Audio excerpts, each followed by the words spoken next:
thank you for that playing. Can we give the worship team a big thank you for leading us? It's great to be with you, great to be together as we celebrate this wonderful morning. If you're new, if you're visiting, if you're joining us, if you come with family or friends, you're joining us online, welcome. My name is Nathan. It's my joy to lead this church and to lead us in a reflection about what Easter means for us. We welcome you this morning. On Good Friday we gathered, didn't we? Good Friday we gathered to remember the greater love that moved Jesus to give his life on the cross. The Sunday, today the tomb is empty. So we greet each other, as Wayne said, with these words, Jesus is risen. He is risen indeed. Jesus is alive. Death has been defeated. He reigns from heaven, and this is good news of great joy. Good news of great joy for you and me, but for all people, for all humanity. As we get underway this morning, I wonder if anyone has ever been to a reunion. Has anyone been to a reunion? There's a few. We often have these reunions, don't we? It might be school, it might be a sporting team, it might be just a family or friends getting together again. Thankfully, I have to admit, I've managed to avoid working Sundays. I've managed to avoid most reunions I've been invited to. When I was much younger, just a kid, we had the Steer family reunion in Kerang, at the halls in Kerang. And I have to admit, I couldn't get out of that one. Growing up in the country, we were always a long way. We had one family in Kyneton, in Melbourne. Our family, Mildura, our family were a long way away. Other than my grandparents, who lived on the farm with us, 100 metres away in the original mud brick house. And so we didn't see or have a great to do with our extended family, with our aunts and our uncles and our cousins, which suited us fine because in our minds, the little that we knew about them, we thought they were strange. A little strange. But there was no getting out of this family reunion, so as kids we came with the next best solution. We found a quiet place outside the hall to entertain ourselves, and every now and then one of us would take this stealth mission into the building to collect some food and bring it out to feed the others, hoping that we wouldn't get interrupted while they're, the obligatory pat on the head or scruff of the hair or grab of the cheek and those questions that you just don't want to answer from people you have never seen, never met, and will probably never see again. And for the most part, we were fairly successful. We managed to get in and out without being interrupted too many times, avoiding those uncomfortable interactions. And as the afternoon wore on, some of our cousins actually found where we were. They found our hiding spot and joined us. And you know what? They're actually pretty cool. It turns out maybe we were the ones who were a little strange in this scenario. When it comes to our family reunion, we were so close. We were so close. We turned up. We were part of the celebrations. We were right there, and yet we missed the opportunity to get to understand and fully appreciate our family and our history. To get to know our cousins. Why? Because we chose to stay outside. We chose to stay on the outside instead of enter in. And in case you're wondering why I share that with you, because it's often the same can be true when it comes to Easter coming. It's possible on a day like this, on Easter Sunday, to get very close. Get so close and yet miss the heart of Easter. We can come to church, we can sing all the songs, we can give to Baptist World Aid offering. We can get so close and yet miss the opportunity to meet Jesus. To experience the fullness of what he has done and what he longs to give us. So today is more than a service or a gathering, it's an invitation for us to stop and not miss the beauty and blessing of Easter. But for each of us to do that, we need to choose to enter in and experience this miracle for ourselves. If you've got a Bible, there's Bibles in front of you. You're welcome to join me in John chapter 20. We won't have anything much on the screen this morning. But John, if you remember, is one of the first disciples that Jesus called. So he was with Jesus from the beginning. And And he wrote down this eyewitness account of Jesus' life and his teaching. And he described what took place on Good Friday, where Jesus was crucified on a Roman cross and breathed his life and was buried in a tomb. And today, Easter Sunday, he takes us to this incredible moment where this young woman comes to the tomb of Jesus. She comes to say her final farewells, and the first thing John wants us to notice is this empty tomb. Early on the first day of the week, while it was still dark, Mary Magdalene went to the tomb and saw that the stone had been removed from the entrance. Now you can imagine, wouldn't you, for a cult figure like Jesus, and throughout his whole ministry, people had been following him everywhere. The crowds had gone with him. For a religious figure like Jesus, you would imagine there would have been all sorts of people gathered around the tomb. Maybe there would be some of his friends and his family, maybe some of the religious leaders who had put him to death. Maybe a group of his followers would come to this place to mourn. Yet who do we find in the tomb of Jesus? It's a woman. Mary Magdalene. And who is she? Who is this Mary? Mary is a follower of Jesus. For when Jesus met her, she was possessed, oppressed by 7 demons. And so she had lived a hard life. She had suffered physically, emotionally. She had been outcast socially, and spiritually she had endured great suffering until the day she met Jesus. The day when everything changed because Jesus sees her. Jesus heals her. Jesus loves her, and this love she found in Jesus transforms her life in such a profound and powerful way that she followed his every move, his every miracle from that moment on. And so for Mary, her world had come crashing down the moment he was arrested, as she watched him being tortured and hung on a cross. And while all the disciples had deserted him, Mary stands there, watching and weeping, until he takes his final breath. Since that moment, Mary has been lost in a sea of anxiety and uncertainty. She hasn't touched her food. She hasn't been able to sleep, which is why in the middle of the night, before first light, she decides to get up and go to the tomb, to face her fears and say goodbye. And what does she discover? What does Mary see that no one else has seen? She sees the stone has been rolled away from the tomb. And what does she do? Verse 2.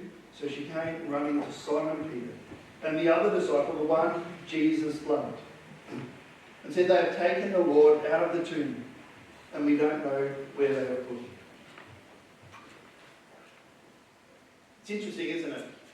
It's interesting to think about Mary's response. That even though Jesus had told his disciples numerous times, Mary included, that after he died, he would rise from the dead on the third day. When Mary sees the tomb, she opts for the most simple and plausible explanation. His body has been stolen. That's what we do, isn't it? I came to the church a couple of months ago. I arrived and the lock had been broken, and I didn't come in looking for a resurrection. I didn't come in imagining all our electrical equipment had been ascended into heaven.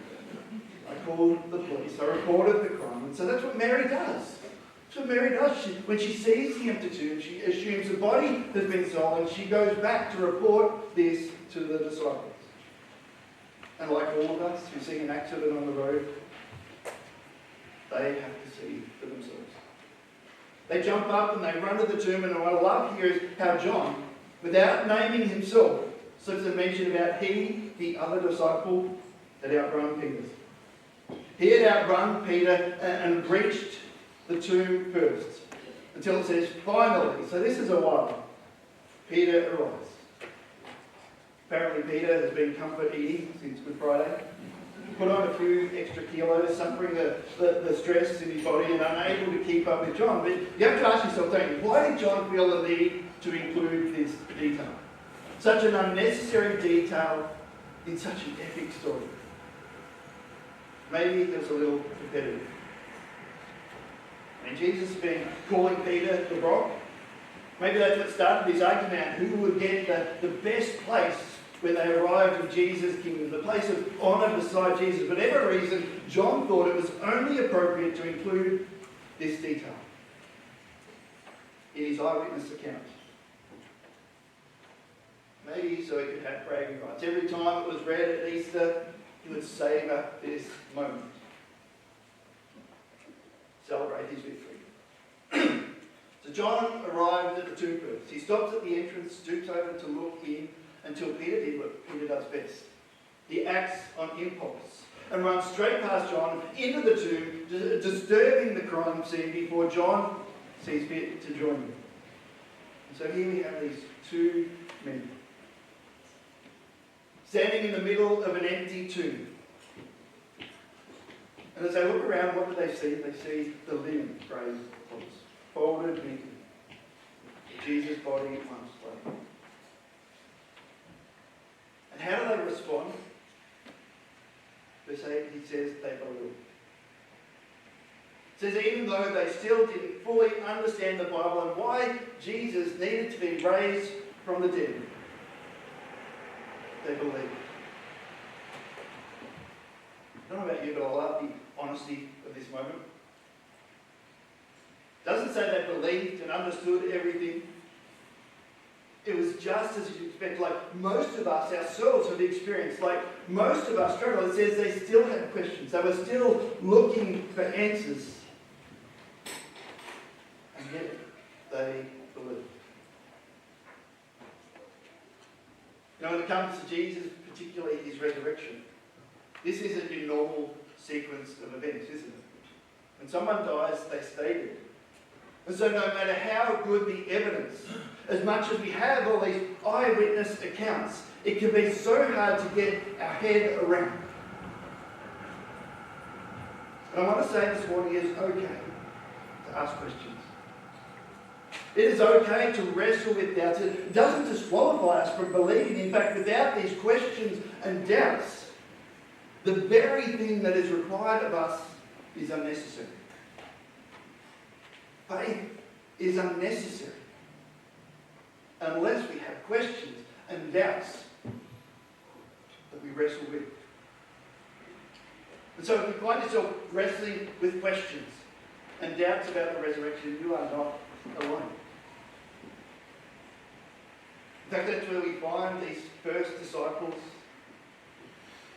And yet when it comes to Mary, it says she's still a couple of steps behind, don't we? A couple of steps behind the others. So while they return home, Mary remains. She remains in the garden. She remains outside the tomb, weeping, mourning, completely heartbroken.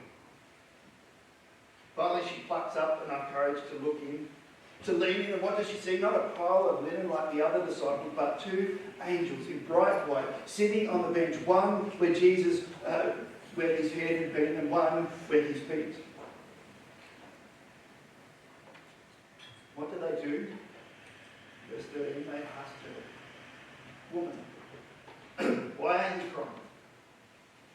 And how does Mary respond? "They've taken my Lord away," she said, "and I don't know where they have put him."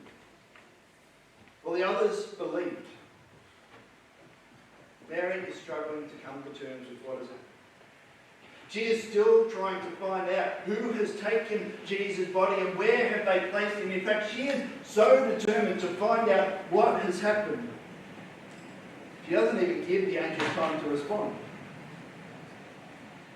She doesn't give them time to explain what is happening before she turns around to keep looking.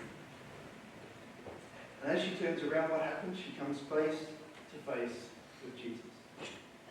When said this, she turned around and saw Jesus standing there, but she did not realise that it was Jesus. He asked the woman, "Why are you crying? Who is it you are looking for?" Thinking he was the gardener, she said, "Sir, if you have carried him away, tell me where you have put him and I will get him."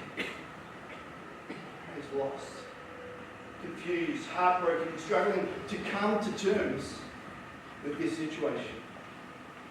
It's to terms with their own emotions. And I think most of us know something of what she is feeling. Have you ever had those moments, experienced those moments where you found yourself feeling overwhelmed by your questions and doubts? Distraught by the chaos of life? Struggling to make sense, feeling stressed and anxious, and fighting to hold back the tears. I think many of us felt this kind of emotion, and this heartache and confusion at different points throughout COVID. Maybe it was when we heard about it at the beginning, this new virus that had reached our shores. Maybe it was when we were placed in lockdown. Maybe it was when we were told not to leave our homes, when we were cut off from family and friends with this 10-kilometre ring of steel. Most of us were probably okay working from home until they closed the schools and our children joined us. More than COVID, maybe some of us. Maybe we've had a life-changing diagnosis. Maybe we've had a breakdown in our marriage or another relationship. Maybe like Mary, we have lost someone we love. We have all had those moments where we have struggled to come to terms with the brokenness of this world. The brokenness we find in ourselves and the chaos and confusion it seems to cause. We've all had those moments where we have come to the end of ourselves, feeling lost, broken, helpless, without a hope in the world. This moment was for Mary. Did you notice what happens in the midst of this moment? How Jesus comes to her, how he speaks to her, how he calls her by name. You see, no matter where we are, no matter what we've done, no matter how broken we feel as we deal with the chaos and confusion of this broken and sin-stained world, Jesus wants to come. He wants to come to us, reveal himself to us, to call us to himself, to call us by name. So we see with Mary, when she finally reaches the end of herself, of her own efforts, and she is ready to look in the tomb, here her eyes are open. Her eyes are open and she discovers the truth about Jesus. And here we see this intimate encounter, this most beautiful reunion between Mary and Jesus, the one who loved her. And no one else would. At this she turned around and saw Jesus standing there, but she did not realize it was Jesus. He asked the woman, "Why are you crying? Who is it you are looking for?" Thinking he was a guard, she said, "Sir, if you have carried him away, tell me where have you put him and I will get him." Now it's important to note this word woman that Jesus uses, that the angels use. It's not like we would see in our society. It's not a derogatory term. But it's a term that is used to highlight the distance in their relationship. This disconnect between who Mary thinks Jesus is and what's unfolding right before her eyes. We don't really know what stops Mary from seeing Jesus, do we? We don't know what stops her from seeing who he is, even though he is standing there, right there in front of her. Maybe it's the grief that blocks her from seeing. Maybe it's her own expectation about who Jesus is. Maybe Jesus has concealed his identity for a greater purpose. Either way, he mentions her name. The moment he mentions her name, everything changes. It's like her eyes are opened. She sees him. She sees him for who he is. And in this moment, her tears of sorrow and heartbreak become tears of joy and relief and rejoicing. I want you to imagine this moment. Imagine this incredible reunion. Can you imagine Jesus standing there, clothed in grace and the glory of his resurrection body? Can you see Jesus looking deep into Mary's eyes, into the recesses of her soul? Can you hear his voice? His voice filled with this inexpressible, unconditional love as he calls her name Mary. Mary. Can you feel what she feels as she comes to see Jesus? The one who had freed her. The one who loved her like no other. Standing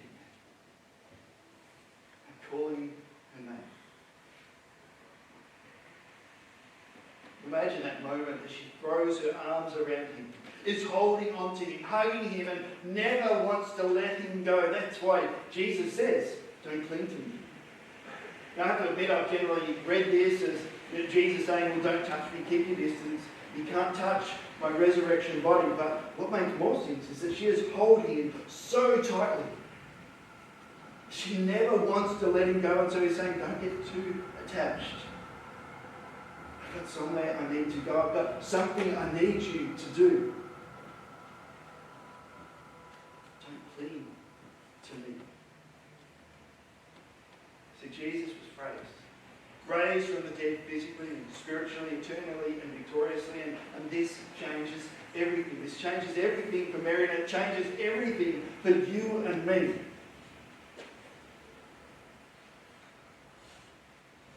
In the midst of all her loss, in the midst of this sea of anxiety, in the midst of her desperation and despair, Jesus, the one who freed her, Jesus, the one who loved her like no other, is alive. Is alive and has come to her. He's come to meet her. He has called her by name. What does she do? How does she respond? She throws her arms around Jesus. She takes hold of the one who has defeated death, the one who has rose victorious, the one who has saved her. And through his greater love has come to save us all.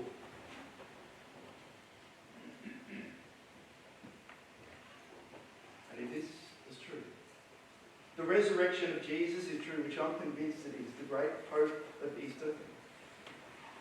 The hope we find in the resurrection is alive and well today. The resurrection of Jesus promises each of us that in the midst of the chaos, there is hope.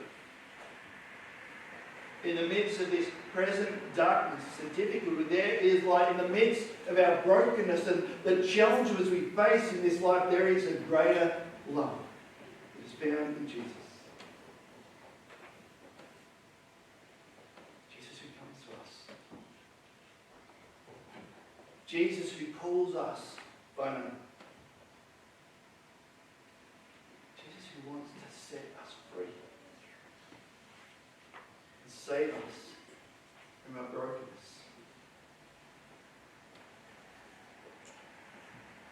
And the greater question beyond the truth of the resurrection is how will we respond? We can come here and we can choose to remain at a distance and go home as though nothing has happened. We can choose to enter in. We can choose to take hold of Jesus. We can choose to experience the love that he offers. We can allow this moment to touch our hearts and transform our lives.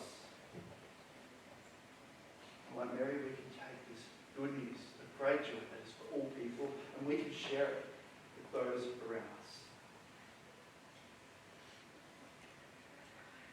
Now, if you're here today and you're still trying to make sense of Easter. If you're struggling and you have questions and doubts about the resurrection of Jesus, rest assured you are not on your own. None of us here have all the answers. Because the resurrection takes us beyond our human comprehension into this mystery of what God has done.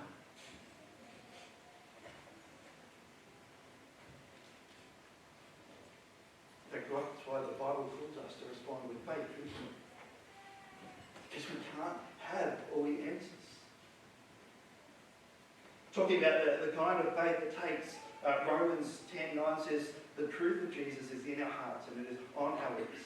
Then it continues, if you declare with your mouth that Jesus is Lord and believe in your heart that what? God has raised him from the dead, you will be saved. The gospel of Jesus is not just true news. It's good news. Good news of great joy for all to believe. Good news of great joy for you and for me.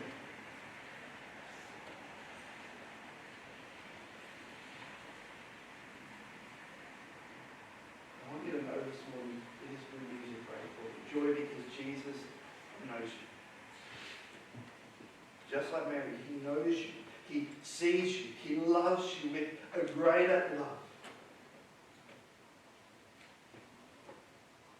And he is calling your name. My name. Our names, calling us to enter in. To examine the evidence, to acknowledge our own sin and brokenness, so the brokenness it causes, to recognize that Jesus came to free us and give us hope beyond anything this world has to offer. Jesus is alive. And the invitation of Easter Sunday is to enter in. To believe in our hearts. To declare with our lips.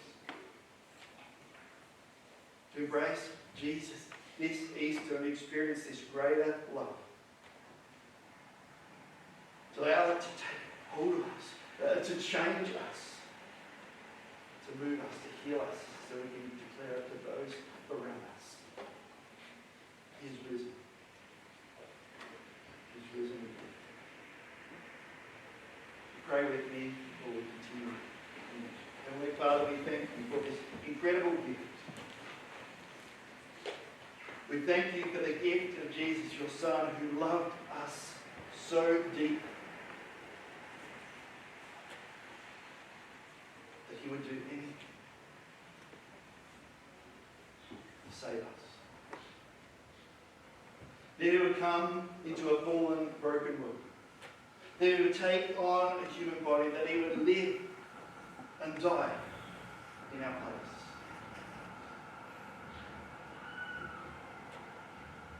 And amid our questions, amid our concerns, amid the brokenness of this world,